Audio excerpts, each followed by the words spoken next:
Hindi na babalik sa dati at susulog na ang sektor ng transportasyon. Ito ang binigyan diin ng Land Transportation Franchising and Regulatory Board o LTFRB sa pagtutulak sa paglipat sa paggamit ng mga pampasaherong electric vehicle sa bansa. Paliwanag ni LTFRB Chairman Attorney Vigor Mendoza II, naglilipatan na rin ang mga pampasaherong bus at taxi sa paggamit ng e-vehicles. Na maka-transition po tayo sa fuel-based to electric-based vehicles. It is about timely dahil sa taas ng presyo ng crudo but also necessary. Bunsod nito, target ng ahensya na gawin na rin ito sa mga Public Utility Jeepney o PUJ. Just to give you a glimpse of what's going to happen this year, 120,000 po tayong jeepney sa buong Pilipinas. 5% of that will transition to electric. Was friend, 5% is 6,000 units. Isa rin ang Department of Trade and Industry o DTI sa mga nagsusulong sa paggamit ng pampasaherong e-vehicles. Sa taya ng DTI, aabot ng 33 hanggang 80% ang maaring matipid ng mga driver at operator sa paggamit ng passenger e-vehicles. Ayon kay DTI Secretary Cristina Roque, binuksan nila ang isang loan program para makakuha ng passenger e-vehicle ang mga maliliit na operator at driver.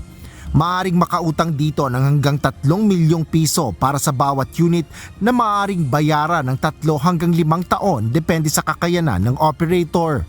May pautang po ang DTI SB Corporation para sa inyo. Madali lang po itong pautang na ito, meaning 1 year, no payment of principal and interest. So meron po tayong palugit or grace period na 1 taon para makausad po tayo. And the interest rate of this is only 6.7% per annum.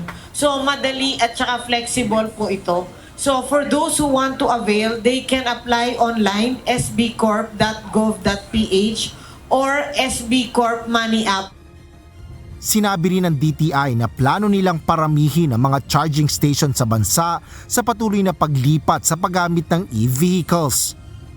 Na-realize natin na importante talaga ang charging station kasi hindi naman makakausad or makakaandar ang vehicle kung wala tayong charging station, especially for the public transportation na back and forth talaga and the whole day siya tumatakbo. Tiniyak rin ng Department of Transportation o DOTR ang paglalagay ng mga charging stations sa iba't ibang ruta para sa mga pampasaherong e-vehicles. Inihayag ni DOTR Assistant Secretary for Road Transport and Non-Infrastructure Dioscoro Jojo Reyes na hindi dapat mag-alala dito ang mga driver at public commuters. Yung mga ruta na nalalagyan ng electronic vehicle ay pamumunuan ng DOE, sisiguruhin ng DOE, Department of Energy, na magkakaroon ng mga charging station. Suportado naman ng ilang transport groups ang paglipat sa paggamit ng mga pampasaherong e-vehicles mula sa mga tradisyonal na PUJ. Kaugnay nito, 40 units ang nauna ng naaprubahan para sa kanila sa ilalim ng loan program ng DTI. Asher Kadapan Jr., UNTV News and Rescue. Diyos ang aming sandigan, serbisyo publiko ang aming pinahahalagahan.